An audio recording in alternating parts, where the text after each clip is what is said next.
퇴직하고 2년 정도 지났을 때였습니다. 어느 날 아침 아내가 이렇게 물었어요. 여보, 지난주 목요일에 ATM에서 돈 찾았다며? 응? 아, 그랬나? 저는 대수롭지 않게 대답했습니다. 근데 아내가 다시 물었어요. 얼마 찾았어? 20만 원? 20만 원? 아니, 나 그날 돈 안 찾았는데? 그때 아내가 통장을 들고 왔습니다. 분명히 목요일 20만 원 인출 기록이 있었습니다. 제 카드로 제가 자주 가는 ATM에서. 이상하네. 내가 그랬나? 저는 머리를 극적였습니다. 그날은 그냥 넘어갔어요. 나이 들면 그럴 수도 있지 뭐. 하지만 일주일 후 또 비슷한 일이 있었습니다. 이번엔 은행 이체 기록이었습니다. 오늘 제가 여러분께 들려드릴 이야기는 솔직히 입 밖으로 꺼내기가 정말 부끄럽습니다. 제 이름은 김광수, 올해 67입니다. 평생 열심히 일했고 돈 한 푼 함부로 쓰지 않았으며 남들이 보기엔 모범적인 인생을 살았다고 할 수 있죠. 그런데 그렇게 살아온 제가 단 한 번의 실수로 전 재산의 절반 이상을 날렸습니다. 어떻게 그런 일이 가능했냐고요? 오늘 그 이야기를 처음부터 끝까지 숨김없이 말씀드리겠습니다. 혹시 지금 이 영상을 보시는 분 중에 나는 괜찮아, 나는 그런 일 안 당해 하시는 분 계신가요? 제가 바로 그랬습니다. 그리고 그게 바로 시작이었습니다. 퇴직금 받고 그동안 모은 돈 합쳐서 총 3억 정도 되더군요. 집은 이미 있었고 아이들도 다 장성했으니 이 정도면 노후 걱정 없겠다 싶었죠. 그래서 저는 이렇게 계획을 세웠습니다. 1억 5천은 은행 정기예금, 5천은 국채, 나머지는 비상금으로 저축예금. 안전하죠? 누가 봐도 모범 답안입니다. 저도 그렇게 생각했어요. 아내도 안심했습니다. 여보, 당신이 평생 은행에서 일했는데 뭐 걱정이야? 당신만 믿어. 그 말이 지금 생각하면 독이었는지도 모릅니다. 너무 믿어서 오히려 방심했던 거죠. 제 정기예금 계좌에서 제 저축예금 계좌로 50만 원이 옮겨져 있었는데 저는 그런 기억이 전혀 없었습니다. 내가 언제? 아내도 이상하게 생각했지만 둘 다 제 계좌니까 큰 문제는 아니라고 여겼죠. 그런데 진짜 충격은 그 다음 주에 왔습니다. 은행에서 전화가 온 겁니다. 김광수 고객님, 정기예금 중도해지 신청하신 게 맞으신가요? 네. 무슨 소리세요? 지난 화요일에 직접 창구에 오셔서 해지 신청하셨는데요. 저는 화요일에 은행에 간 기억이 없었습니다. 아니, 있었습니다.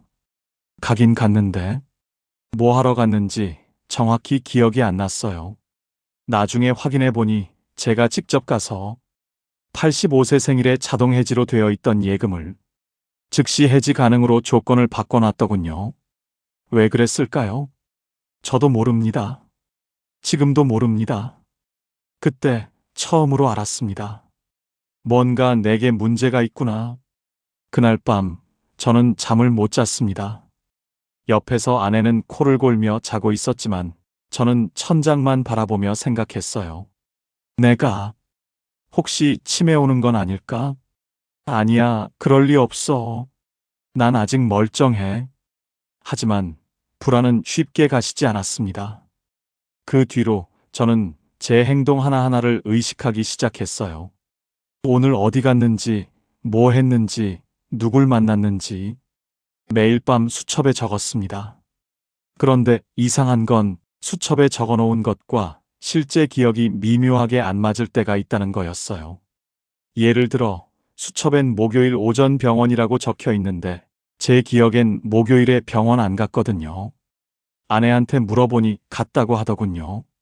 당신 그날 허리 아프다고 정형외과 갔잖아. 아, 그랬나? 이런 일이 한두 번이 아니었습니다. 더 무서운 건 제가 뭔가 중요한 결정을 내렸는데 왜 그런 결정을 했는지 이유가 기억 안 날 때였습니다. 어느 날은 보험 상품 하나를 해지했더군요. 제가 직접 서류에 사인하고 도장까지 찍었는데 왜 해지했는지 전혀 기억이 안 났어요. 보험 설계사가 전화해서 물었습니다. 고객님, 혹시 해지하신 이유가? 저는 당황해서 이렇게 둘러댔습니다. 아, 그게 다른 상품으로 갈아타려고요. 거짓말이었습니다. 진짜 이유는 나도 모른다였거든요. 그때부터 저는 점점 더 불안해졌습니다. 그리고 그 불안이 더 큰 실수로 이어졌습니다. 불안한 사람한테는 누가 보일까요? 바로 답을 주는 사람입니다. 제가 불안해하던 어느 날, 같은 동네에 사는 지인이 이런 말을 했습니다. 광수 씨, 요즘 돈 어디다 묵혀놔요? 은행 정기예금이랑 국채요. 뭐, 에이, 그럼 안 되지.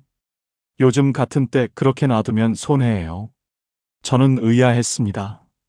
손해? 이자 나오는데 무슨 손해? 그 지인이 말했습니다. 이자가 물가 상승률을 못 따라가잖아요. 실질적으론 까먹는 거나 마찬가지지. 그 말이 묘하게 마음에 걸렸어요. 평생 은행에서 일했지만 그런 식으로 생각해 본 적은 없었거든요. 며칠 후, 그 지인이 다시 연락을 했습니다. 광수 씨, 제가 아는 분 한 분 소개해 드릴까요? 재테크 전문가예요. 재테크요? 네, 박사님이세요. 대학 교수 출신인데 지금은 은퇴하고 시니어 자산관리 상담을 해주시거든요. 박사. 그 단어가 저한테는 신뢰감을 주었습니다. 며칠 뒤, 그 박사라는 사람을 만났습니다. 나이는 한 60 초반쯤 돼 보였고, 옷차림도 깔끔했고, 말투도 정중했습니다. 그가 자기소개를 했습니다. 저는 20년간 대학에서 경제학을 가르쳤고요. 지금은 시니어분들의 자산 관리를 돕고 있습니다. 저희 고객분들은 대부분 60대 이상이시고 다들 만족하고 계십니다. 그는 서류 몇 장을 꺼내 보여줬어요. 고객 후기, 수익률 그래프, 각종 인증서. 전부 진짜처럼 보였습니다. 김 선생님, 지금 어디다 자산을 굴리고 계세요? 정기예금이요. 아, 안타깝네요. 그가 고개를 저었습니다. 요즘 같은 시기에 정기예금에만 묵혀두시면 그건 돈을 지키는 게 아니라 서서히 잃는 겁니다. 서서히 잃는다고요? 네, 물가가 오르는데 이자는 그걸 못 따라가잖아요. 10년 후엔 지금 3억이 실질 가치로는 2억 반도 안 될 겁니다. 그 말을 듣는 순간 가슴이 철렁했습니다. 내 돈이 줄어들고 있다고? 그가 이어서 말했습니다. 하지만 걱정 마세요. 안전하게 굴릴 수 있는 방법이 있습니다. 제가 만나온 고객분들 중 90%가 만족하셨어요. 어떤 방법인데요? 신탁 상품입니다. 원금 보장에 수익률도 정기예금보다 높죠. 게다가 세금 혜택도 있고요. 신탁. 어디서 들어본 것 같았습니다. 안전하다는 얘기도 들은 것 같았고요. 근데 신탁이면 복잡하지 않나요? 아닙니다. 오히려 간단해요. 선생님은 그냥 맡기시기만 하면 돼요. 나머지는 전문가가 다 알아서 합니다. 전문가가 알아서 해준다. 그 말이 너무 편하게 들렸습니다. 왜냐하면 저는 그때 제 판단력을 믿지 못하고 있었거든요. 차라리 누군가에게 맡기는 게 나을 것 같았어요. 그날 저녁 집에 돌아와서 아내한테 말했습니다. 여보, 오늘 박사라는 분 만났는데 좋은 재테크 상품 소개해 주더라고. 아내가 물었어요. 무슨 상품인데? 신탁 상품. 안전하고 수익률도 괜찮대. 아내는 조심스럽게 말했습니다. 그래도 잘 알아보고 해야 하지 않을까? 알아봤지. 박사님이 자세히 설명해 주셨어. 고객 후기도 많고. 근데 당신 평소에 그런 거 안 하잖아. 정기예금만 하자고 했으면서. 아내 말이 맞았습니다. 평소에 저라면 절대 안 했을 겁니다.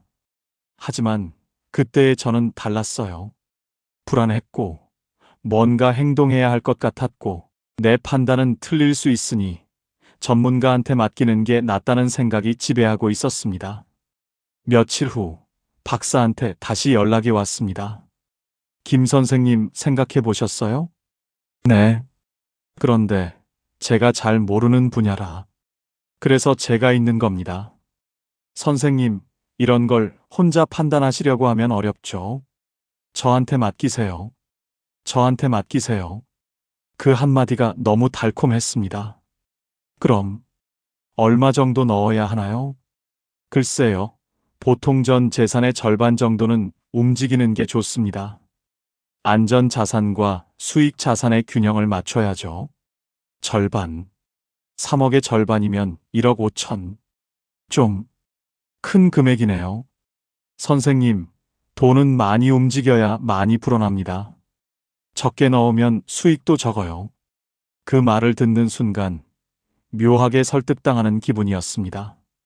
그리고 일주일 후 저는 제 전 재산 3억 원 중 1억 8천만 원을 박사가 안내한 자산운용 계좌로 옮겼습니다. 처음 한 달은 아무 일도 없었습니다. 박사는 일주일에 한 번씩 문자를 보냈어요. 잘 굴러가고 있습니다. 조만간 수익 보고 드리겠습니다.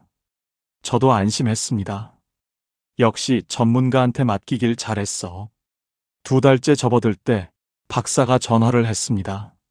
선생님, 지금 시장 상황이 좋습니다. 추가로 조금만 더 넣으시면 수익률을 확 높일 수 있어요. 추가요? 네, 5천만 원만 더 넣어주시면. 저는 그때 뭔가 이상하다고 느꼈습니다. 하지만 박사가 말했어요. 선생님, 기회는 지금입니다. 지금 안 하시면 나중에 후회하실 거예요. 결국 저는 거절했습니다. 뭔가 찝찝했거든요. 그 뒤로 박사의 연락이 뜸해졌습니다. 처음엔 일주일에 한 번이던 게 2주에 한 번, 한 달에 한 번. 그러더니 어느 날부터 아예 연락이 안 됐습니다. 전화를 해도 꺼져 있고 문자를 보내도 답이 없고 이메일도 반송됐습니다. 심장이 쿵쿵 뛰었습니다. 설마. 저는 황급히 박사가 사무실이라고 했던 곳으로 달려갔습니다. 작은 오피스텔 건물 3층. 문을 열었을 때 거기엔 아무도 없었습니다.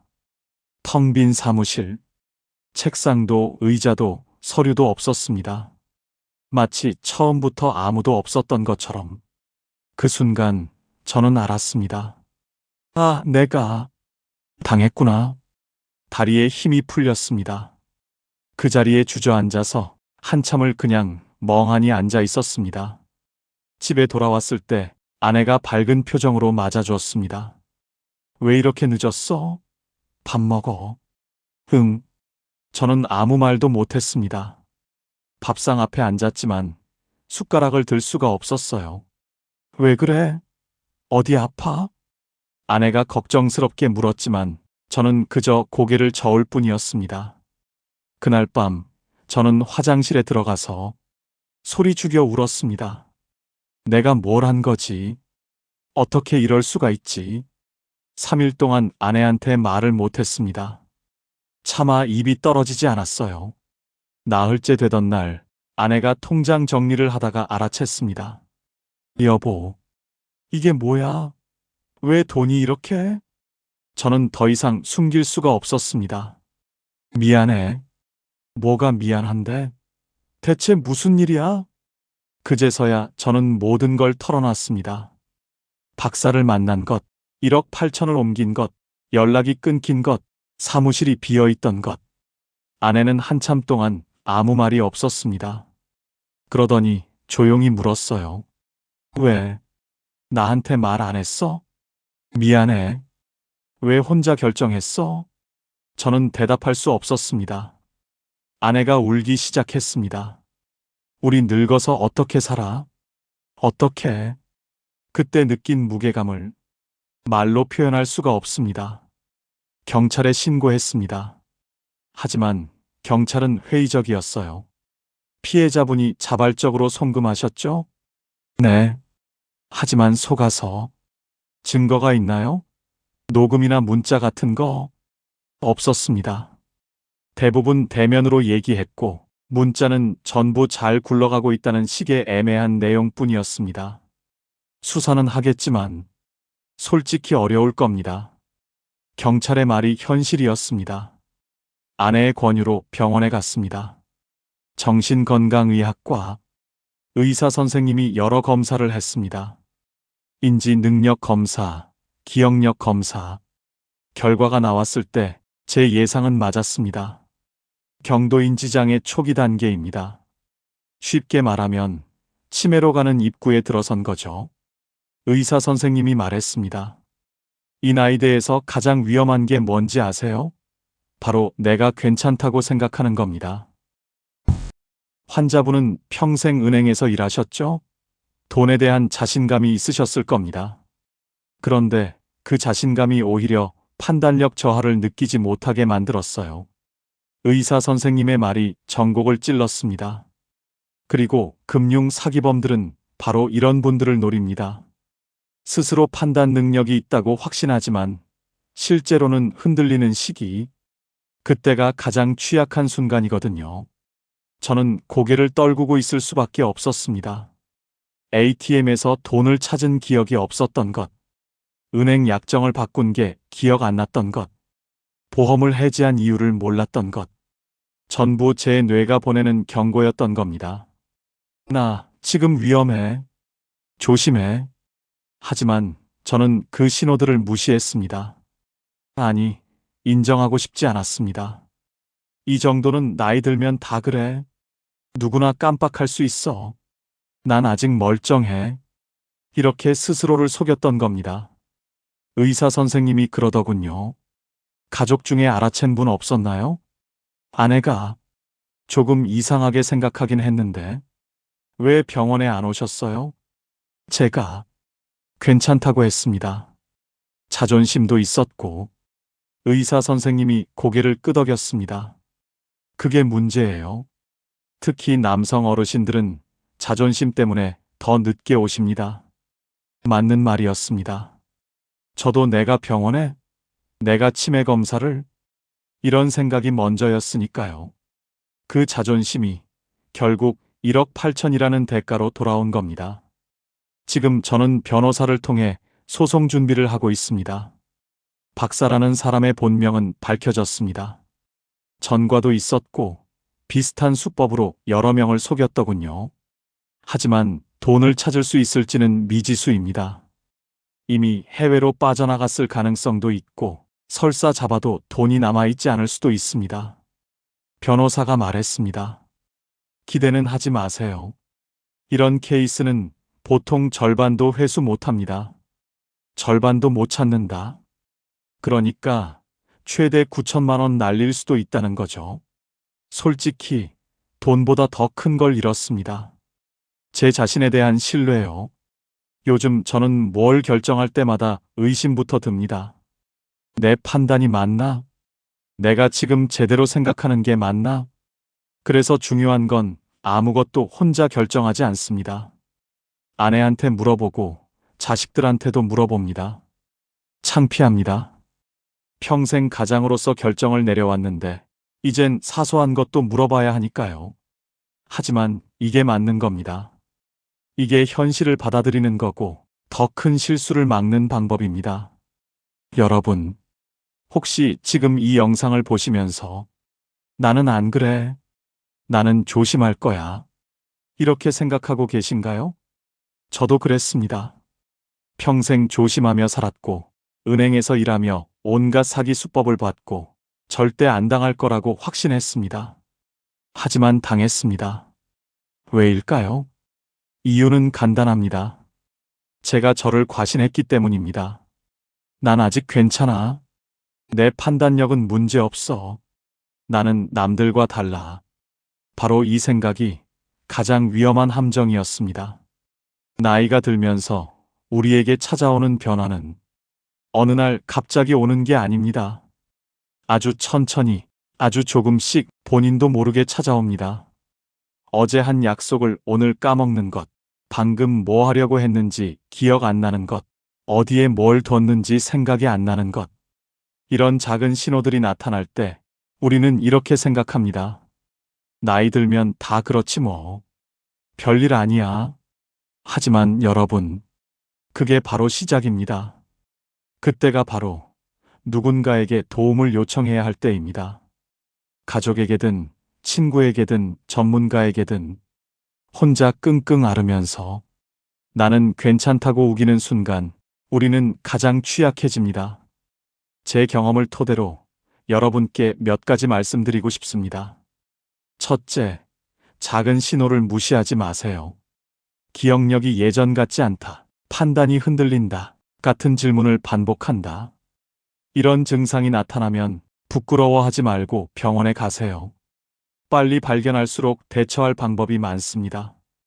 둘째, 중요한 결정은 혼자 내리지 마세요.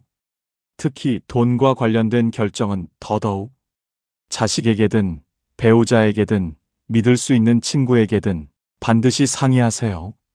이런 제안을 받았는데 어떻게 생각해? 이 한마디가 여러분의 재산을 지킬 수 있습니다. 셋째, 급하게 결정하라는 사람을 조심하세요.